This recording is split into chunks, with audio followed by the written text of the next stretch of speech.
নিয়োগ দুর্নীতিতে এবার চিনুদার এন্ট্রি। কে এই রহস্যময় চরিত্র? জানলে হবেন, বিগত কয়েক বছর ধরে নিযোগ দুর্নীতি মামলায় সরগরম রাজ্য রাজনীতি।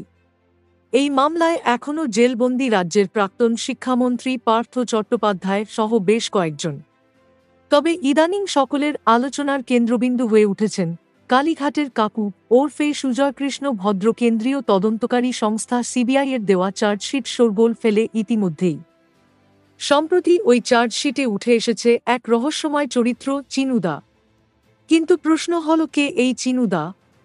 কি তার আসল পরিচয়? সিবিআই চার্জশিটে কেন উল্লেখ রয়েছে তার নাম?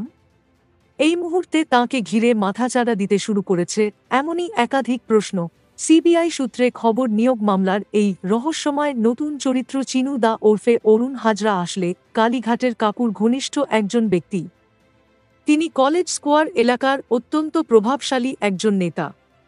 সিবিআই সূত্রে খবর, তার লাল রঙের আই-10 গাড়ি করে কোটি কোটি নগদ টাকা পৌঁছে যেতে কালীঘাটের কাকু ওরফে সুজয় কৃষ্ণ ভদ্রের বেহালার বাড়িতে। কেন্দ্রীয় এজেন্সির চার্জশিটে উল্লেখ করা হয়েছে, অন্তত বড়বার এই লাল আই-10 গাড়ি করে কালীঘাটের কাকুর বাড়িতে নগদ টাকা পৌঁছে দেওয়া হয়েছে। জানা যাচ্ছে, কালীঘাটের কাকু ওরফে সুজয় কৃষ্ণ ভদ্রের অত্যন্ত ঘনিষ্ঠ কর্মী মকবুল হোসেনকে জিজ্ঞাসাবাদ করে কেন্দ্রীয় তদন্তকারী সংস্থার অফিসারেরা যে তথ্য পেয়েছেন তা ইতিমধ্যেই সিবিআই চার্জশিটে উল্লেখ করা হয়েছে।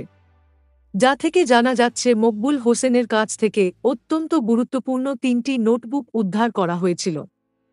ওই নোটবুক থেকে কেন্দ্রীয় তদন্তকারী অফিসারেরা মোট 31 কোটি টাকার হিসাব পেয়েছেন।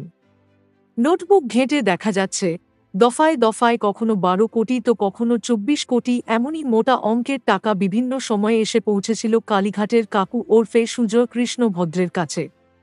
সিবিআই অফিসারদের আরও দাবি, অযোগ্য চাকরিপ্রার্থীরা চাকরির বিনিময়ে যে ঘুষের টাকা দিতেন তা বিভিন্ন সাব এজেন্টের মাধ্যমে সংগ্রহ করা হতো।